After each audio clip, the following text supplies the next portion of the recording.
Bienvenidos todos los asistentes a este STIE en coordinación con GINIS.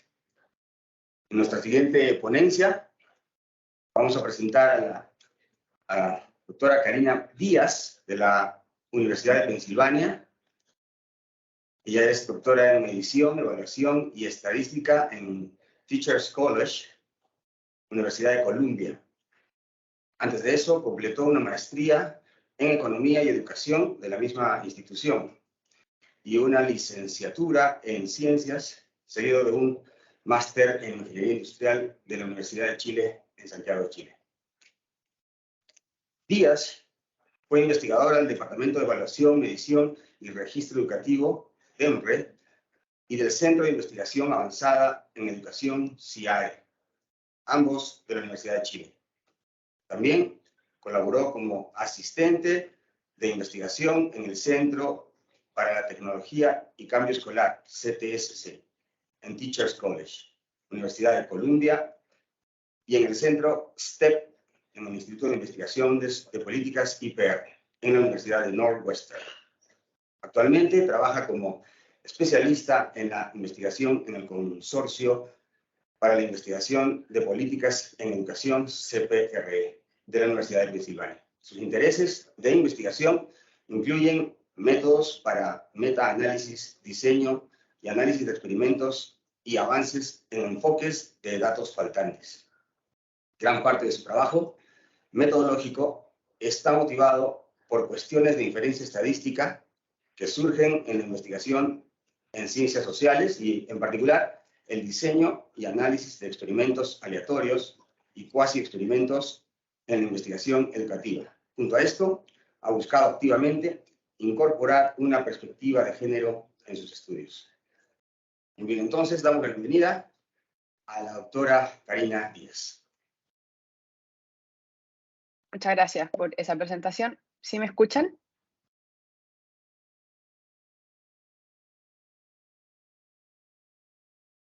Perfecto, espero que me puedan escuchar bien, si me pueden confirmar. Sí, se escucha. Perfecto. Ok, muchas gracias.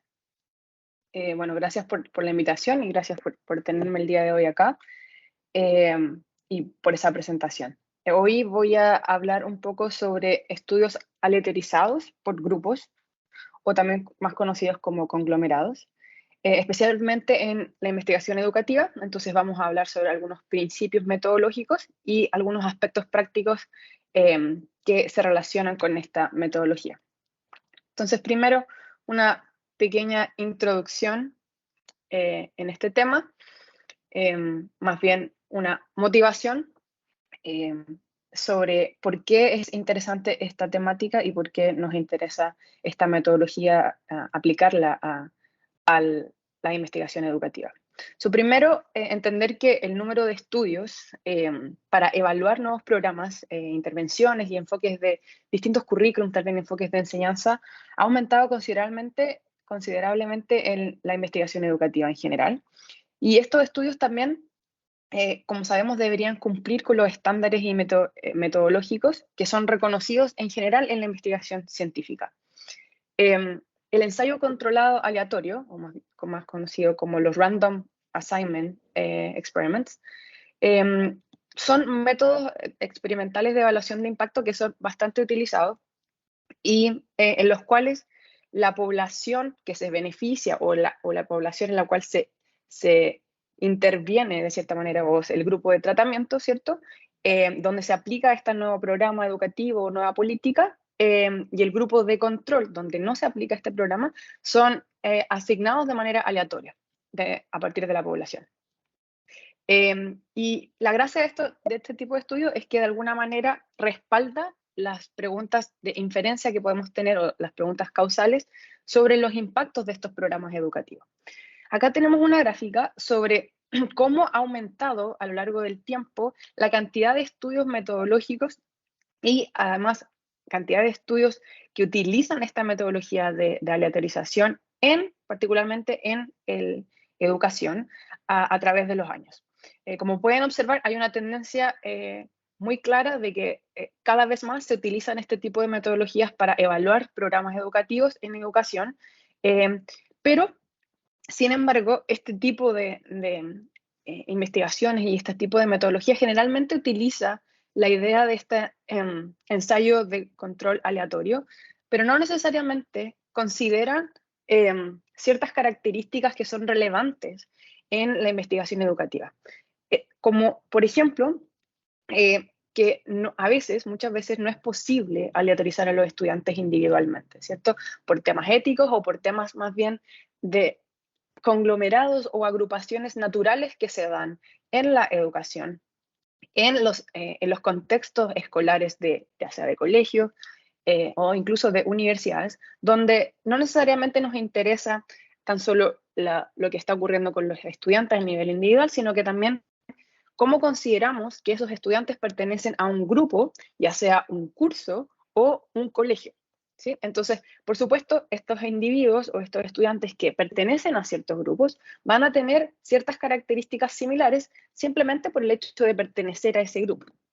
De esta manera, los estudios de evaluación de impacto en educación, en general, lo que deberían hacer no solo es aleatorizar a nivel del individuo o del estudiante, sino que considerar estas agrupaciones naturales y, por ende, aleatorizar a nivel curso o nivel colegio, en lugar de aleatorizar a nivel de estudiante. Entonces, esto un poquito como para tener el contexto de que efectivamente sí se está dando esta tendencia de utilizar aún más este tipo de metodologías en educación, pero que también deberemos tener consideración con respecto a estas características que son propias de la investigación educativa.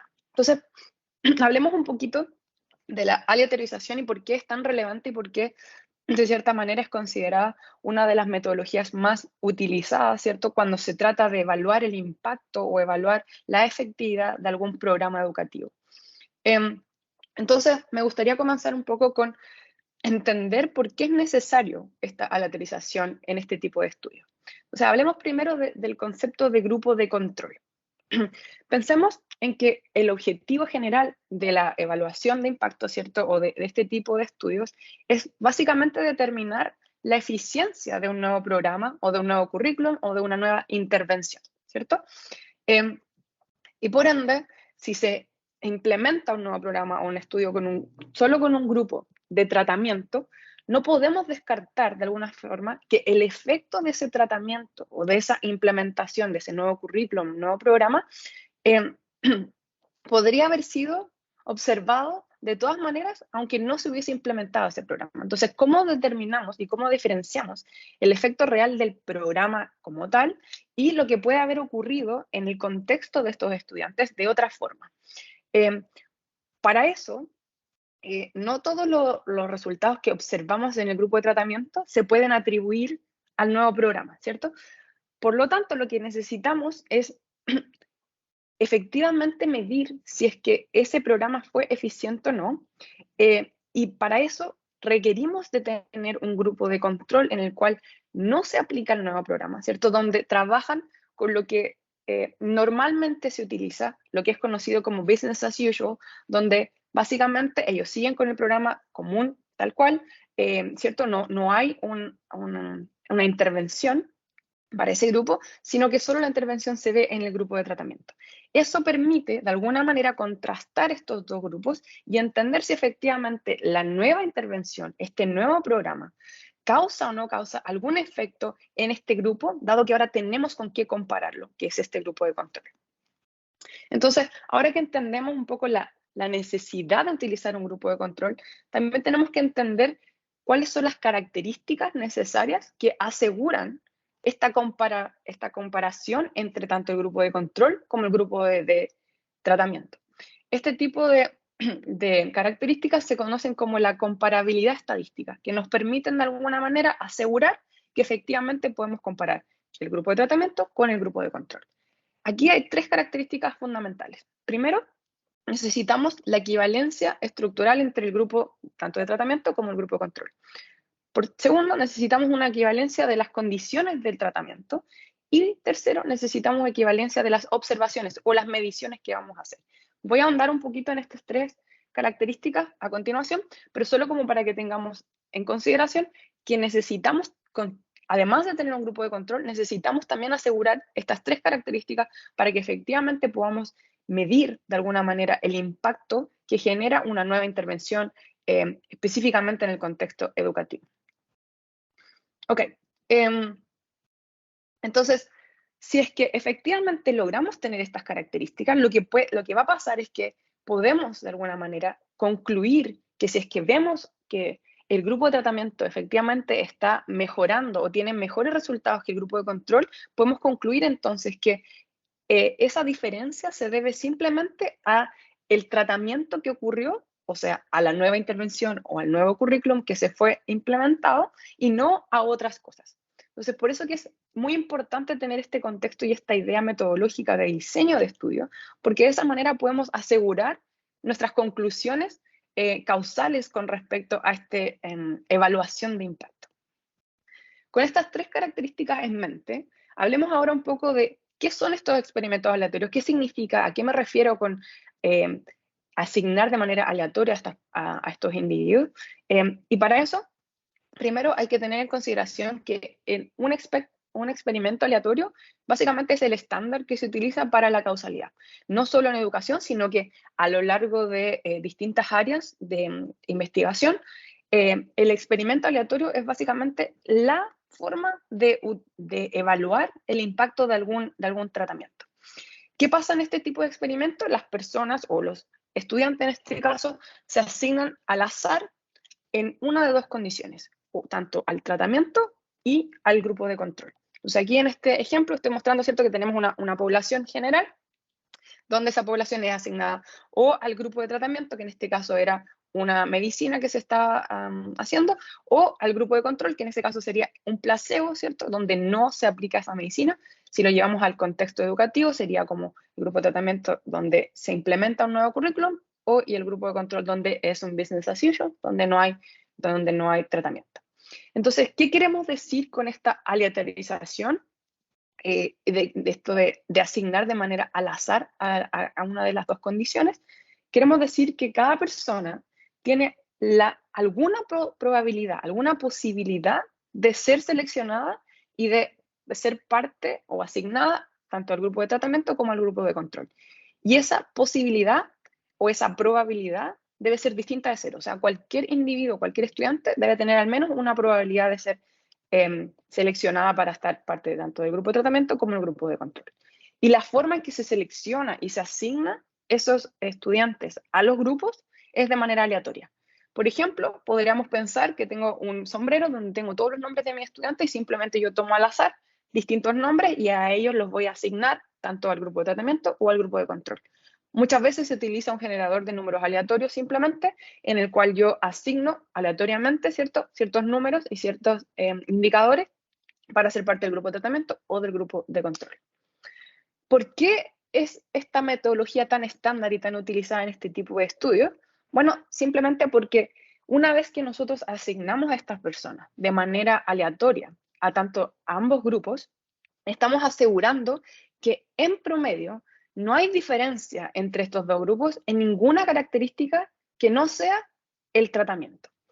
¿Qué quiero decir con esto? Esto simplemente significa que antes de que yo implemente mi programa, mi nuevo currículum, en promedio, los individuos o los estudiantes, tanto en el grupo de tratamiento como en el grupo de control, son equivalentes en todas las variables que yo puedo pensar, tanto observadas como no observadas. Entonces, pensemos aquí en variables que tal vez puedan ser relevantes para el contexto educativo.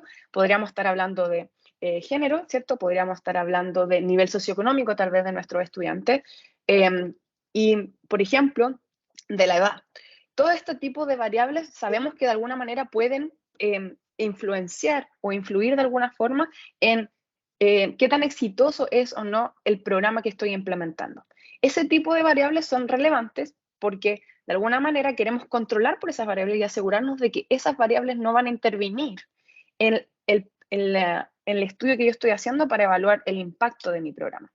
Por eso que la magia de la aleatorización, en este caso, es que una vez que yo hago esto, puedo asegurar que ambos grupos son equivalentes y por ende no va a importar cualquier otra característica de esos estudiantes, porque aseguramos que hay una equivalencia entre esas características, entre ambos grupos, y por tanto no van a influenciar en mi evaluación de impacto. Entonces, volvamos a estas tres características que planteé unas slides atrás sobre por qué queremos aleatorizar. La primera característica se relacionaba con esta equivalencia estructural entre el grupo de tratamiento y el grupo de control. ¿A qué me refiero con esto? Simplemente que la composición de ambos grupos son estadísticamente comparables, o sea, son equivalentes con respecto a estas llamadas covariables o estas variables que me estaba refiriendo hace un segundo atrás, que de alguna manera podrían explicar o influenciar nuestros resultados, ¿cierto? Como edad, género, nivel socioeconómico. Entonces, de nuevo, la asignación aleatoria de los estudiantes a estos grupos va a asegurar y permitir que la distribución sea similar en tanto el grupo de tratamiento como el grupo de control, y por ende yo voy a asegurar que tengo una equivalencia estructural entre ambos grupos. Entonces, por eso que es importante y por eso que juega un rol importante el aleatorizar mis individuos a cada uno de esos grupos, porque voy a asegurar de nuevo esta equivalencia. La segunda característica se refiere a la equivalencia de las condiciones de tratamiento. Y acá es importante hacer la distinción entre lo que es el tratamiento como tal, que sabemos que el grupo de tratamiento va a recibir, ¿cierto?, el nuevo programa, un nuevo currículum, versus lo que ocurre a nivel colegio sin considerar lo que es el tratamiento. Lo que queremos asegurar es que tanto el grupo de tratamiento como el grupo de control van a tener esas mismas condiciones bases las voy a llamar, que no necesariamente se relacionan con el tratamiento en sí o esta nueva intervención, sino que tienen que ver con el contexto, ya sea del colegio o del el curso o incluso del contexto nacional, ¿cierto? Entonces, ese tipo de condiciones tiene que ser equivalente. Y al hacer esta aleatorización de grupo de tratamiento como de control, me aseguro que si es que ocurre algo más allá de lo que sea el tratamiento, ambos grupos van a vivir ese mismo contexto. Supongamos que, por ejemplo, los profesores van a una huelga, ¿cierto? Entonces van a haber semanas de clases donde no van a tener clases. Eso va a ocurrir para ambos grupos de la misma manera. Entonces, yo estoy asegurando que hay una equivalencia de condiciones que se relacionan de alguna forma con lo que puede estar ocurriendo en el contexto, pero que no están relacionados con el tratamiento en sí. Y por último, está la equivalencia de observaciones. Y acá simplemente me refiero a lo que vamos a estar midiendo o lo que vamos a estar observando como resultado de lo que estoy aplicando. Lo que queremos asegurar es que la forma en que medimos o evaluamos a los estudiantes para luego concluir si es que hubo o no algún efecto de nuestra intervención, ¿cierto? Quiero asegurarme que la manera en que mido eso es estandarizada para ambos grupos. O sea que, de alguna forma, yo tengo las mismas circunstancias, las mismas evaluaciones para ambos grupos. Por ejemplo, yo quisiera tener los mismos evaluadores que califican los exámenes, tanto en el grupo de tratamiento como en el grupo de control, ¿sí? Entonces, de esa forma, aseguro que la manera en que yo estoy evaluando a esos estudiantes no va a influir en ningún caso en los resultados que yo voy a observar, ¿sí? Entonces, si es que los grupos de tratamiento y los grupos de control realmente cumplen con estas tres condiciones, ¿cierto? Es decir, hay equivalencia estructural, hay equivalencia de condiciones de tratamiento y observaciones, entonces los hallazgos que yo voy a encontrar puedo interpretarlos como un efecto real observado que se puede atribuir al nuevo programa o nuevo currículum que se está implementando. Entonces, si es que eso no ocurre, no se puede calcular el efecto específico del nuevo método de enseñanza. Y por lo general, los resultados del estudio entonces no se pueden interpretar de acuerdo con la pregunta de estudio que yo tenía. Y en consecuencia, la aleatorización es un instrumento fundamental para que yo de alguna manera pueda concluir todas estas cosas y pueda efectivamente decir, mira, este programa que acabo de implementar funciona y es efectivo, ¿cierto? Y tengo todo este tipo de resultados a partir de ello. Entonces, por eso que es tan relevante considerar este tipo de metodologías. Sin embargo, y como les mencionaba un poco en la introducción, los estudios de investigación educativa tienen además ciertas condiciones que son importantes y que son necesarias de considerar cuando pensamos en nuestro diseño de estudio. Como les comentaba, sabemos que naturalmente hay ciertas agrupaciones de individuos, ¿cierto? Como podemos pensar en ya sea el grupo curso o incluso en el colegio, ¿cierto? Hay ciertas características que van a ser similares para esos individuos, dado que pertenecen a este tipo de grupos. Entonces, nos enfrentamos a esta estructura de clúster natural, ¿cierto? Porque la docencia simplemente suele realizarse en esos grupos. Y por ende, la intervención que vamos a estudiar, ya sea como un nuevo currículum que se implementa, un nuevo método de enseñanza que se implementa, se debe llevar a cabo a ese nivel, ¿cierto? Para todo el grupo. Y por ende, los resultados del mismo grupo suelen ser más similares, ¿cierto? Para aquellos estudiantes que están dentro del mismo curso o dentro del mismo colegio, porque, de nuevo, comparten ciertas características fundamentales. De esta manera, ¿cierto? La aleatorización individual es difícil de implementar en estudios de investigación educativa, ya sea por temas éticos también, ¿cierto? No podemos simplemente decir, bueno, vamos a aleatoriamente seleccionar a este estudiante de este curso y a él le vamos a entregar este programa que sabemos que es bueno, pero a este otro estudiante no. Es difícil de hacer eso. Entonces, por eso el considerar esta idea de grupo, ¿cierto? Es relevante, y cuando hacemos eso, podemos incluso pensar en ciertos modelos de estudios donde lo que se hace es aplicar la implementación en grupos el primer año. Dame un segundo.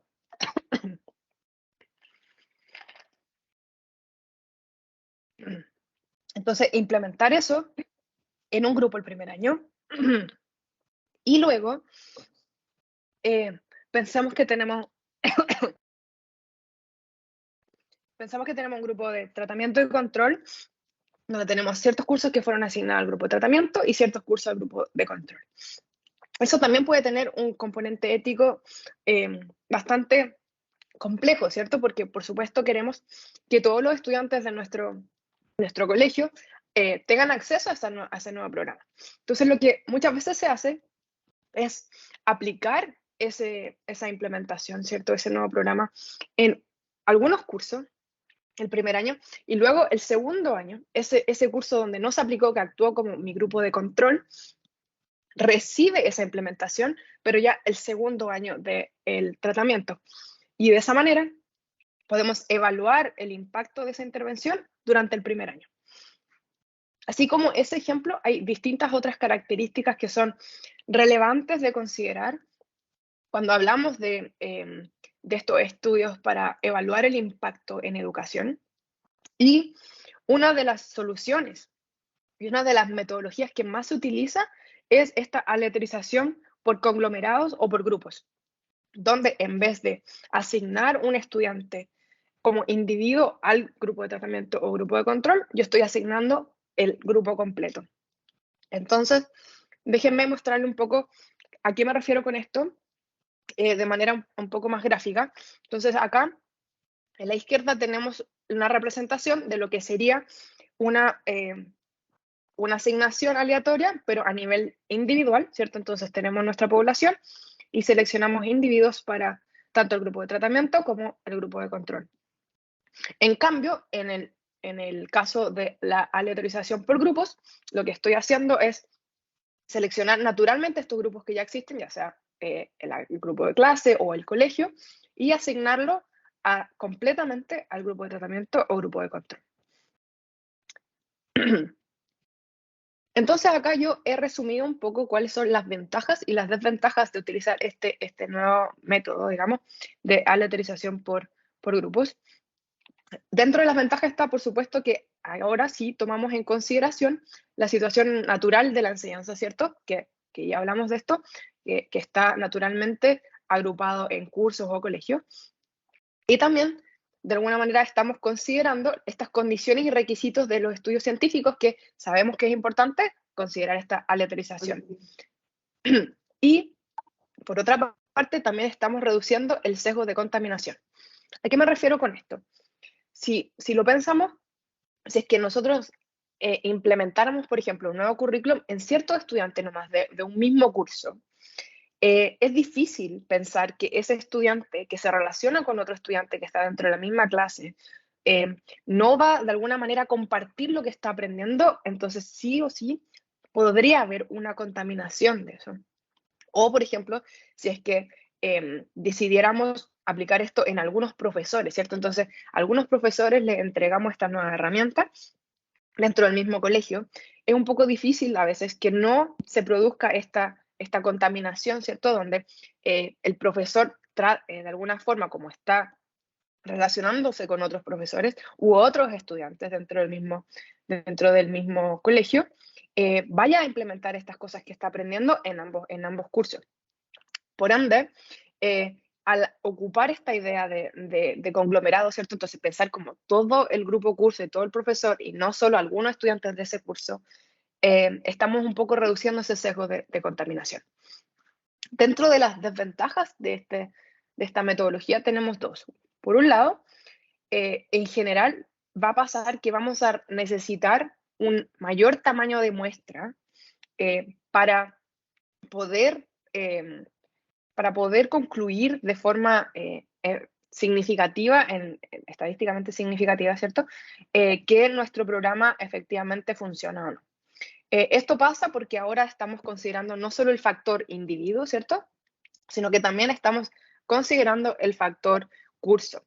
Y por ende, si tenemos muy pocos cursos dentro de nuestra muestra, eso va a reducir de alguna manera el poder que yo tengo para determinar si efectivamente el impacto de mi evaluación es significativo o no.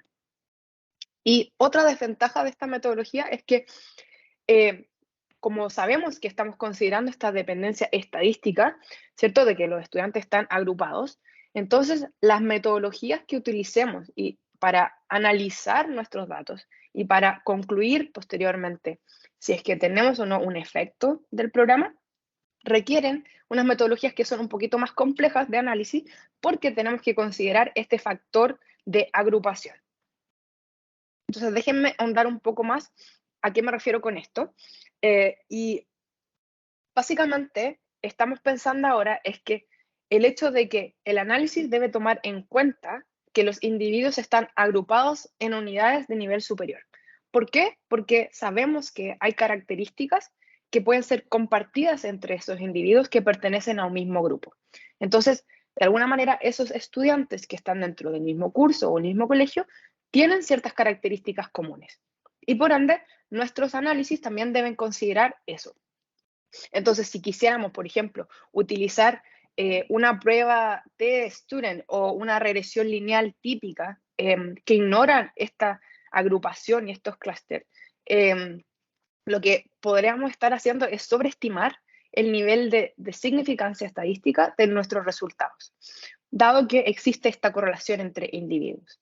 Por otra parte, podríamos pensar, bueno, pero ¿qué pasa si es que aplicamos estas pruebas, pero al promedio de individuos para cada uno de los grupos? ¿Cierto? Eso sería una alternativa. Bueno, ya no voy a aplicar esta prueba o esta regresión lineal a nivel de individuo, pero sí voy a tomar cada uno de los grupos y voy a calcular un promedio en cada uno de esos grupos y luego voy a determinar si hay diferencias o no entre esos grupos. Lo que pasa con eso es que estoy perdiendo, nuevamente, reduciendo el tamaño de mi muestra a solo el número de grupos que tengo dentro de mi muestra, lo cual también va a perjudicar nuestros resultados posteriores del análisis que estamos haciendo. Por otra parte, al hacer eso, estamos ignorando algunas relaciones que pueden ocurrir a nivel de entre los mismos grupos y dentro del mismo grupo, porque al calcular un promedio del grupo, estoy de alguna manera obviando lo que puede ocurrir dentro de ese grupo. Hay algunas diferenciaciones, ¿cierto? Alguna variación entre los resultados entre los mismos estudiantes dentro de ese grupo que estoy perdiendo al calcular un promedio para ese grupo. Es por eso que los modelos multinivel se utilizan mucho porque primero permiten considerar, ¿cierto?, estas correlaciones que hay entre estos grupos y estos conglomerados. Por otro lado, utilizamos toda la data, o sea, estamos utilizando toda la información de todos los individuos y no calculando un promedio. Y por otra parte, permite de alguna manera ver en más detalle estas relaciones que ocurren dentro de los mismos grupos, dentro de un grupo curso, ¿cierto? O del colegio, y entre estos grupos de conglomerados. Entonces, acá tengo un diagrama un poco de lo que en general se hace para utilizar este tipo de modelos multinivel, donde estamos considerando no solo el grupo del curso como tal, sino que también estamos considerando el grupo más alto, que es el grupo del colegio. Entonces, por eso se le conoce como modelos multinivel de 3 niveles, donde mi primer nivel sería el estudiante, ¿cierto? Entonces, esa es la información que yo voy a recolectar a nivel de estudiante. Mi segundo nivel sería el curso y mi tercer nivel sería el colegio, ¿sí? Entonces, de esta manera, no solo estoy considerando lo que ocurre a nivel del curso, sino que también algunas características que tienen similares esos cursos que pertenecen a un mismo colegio. Acá es importante notar que la forma en que yo asigno el tratamiento puede variar en este tipo de modelos. Por ejemplo, yo podría estar asignando el tratamiento a nivel curso, pero igual quisiera considerar que esos cursos pertenecen a un mismo colegio. O yo también podría asignar mi grupo de tratamiento y control al nivel colegio. Simplemente decir, bueno, todo este colegio va a actuar como tratamiento y todo este colegio va a actuar como control. Pero igual quisiera considerar esta agrupación a nivel curso porque cada curso tiene un distinto profesor, por ejemplo, y esas características quisiéramos igual considerarlas dentro de nuestro modelo.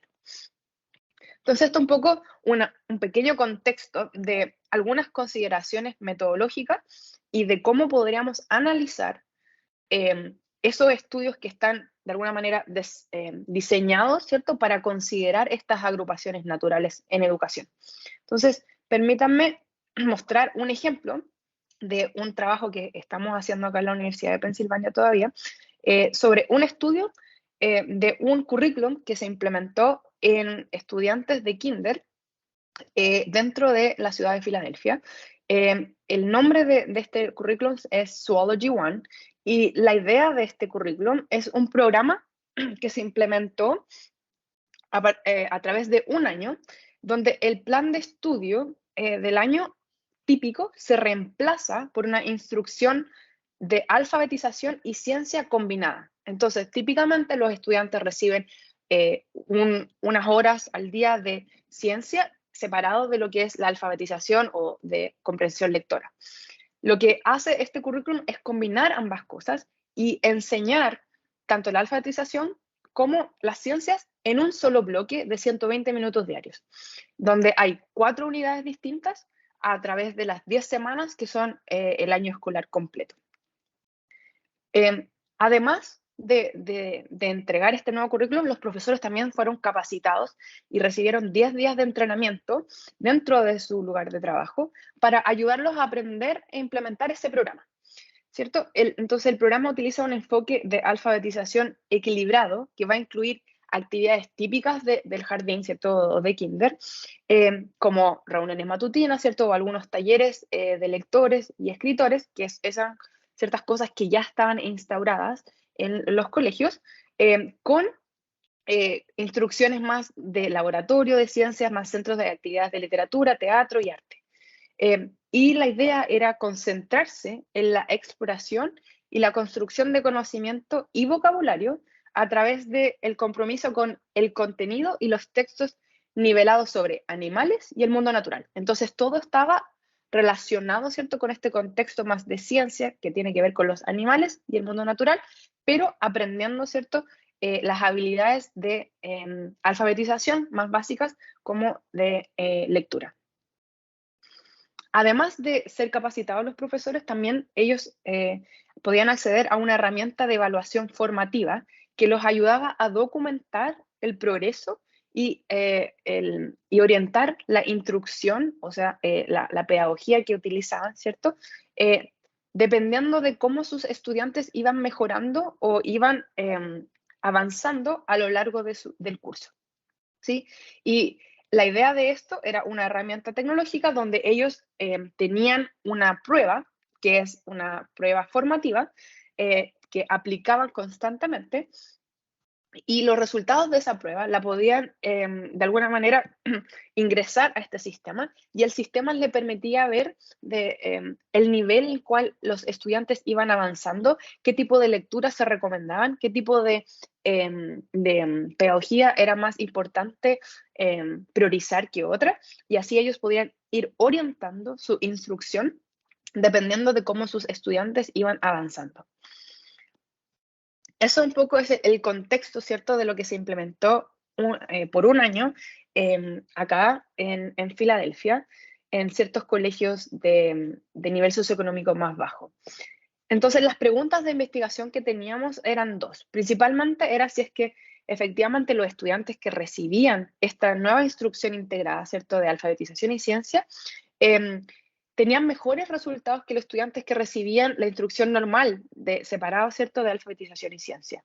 Y esos mejores resultados los evaluamos en dos cosas. Primero, en lectura, comprensión lectora, y segundo, en escritura. Entonces, queríamos determinar si efectivamente habían diferencia en los resultados de los estudiantes, dependiendo si es que habían sido, si habían incorporado este nuevo currículum o no. Entonces, un poco el estudio como tal, lo que hicimos fue considerar aulas de kinder, ¿cierto?, de jardín de infantes en el distrito escolar, dentro del distrito escolar de Filadelfia, y lo que se hizo fue aleatoriamente asignar los salones de clases, o sea, todo el curso de clases, incluido el profesor y todos los estudiantes, de manera al azar, tanto el grupo de tratamiento como el grupo de control. Esto se hizo por 2 años. El primer año, que le llamamos la primera cohorte de estudiantes, tuvimos 20 grupos de tratamiento y 20 grupos de control. Y el segundo tuvimos 17 grupos de tratamiento y 15 grupos de control. En total, cerca de 2.000 estudiantes.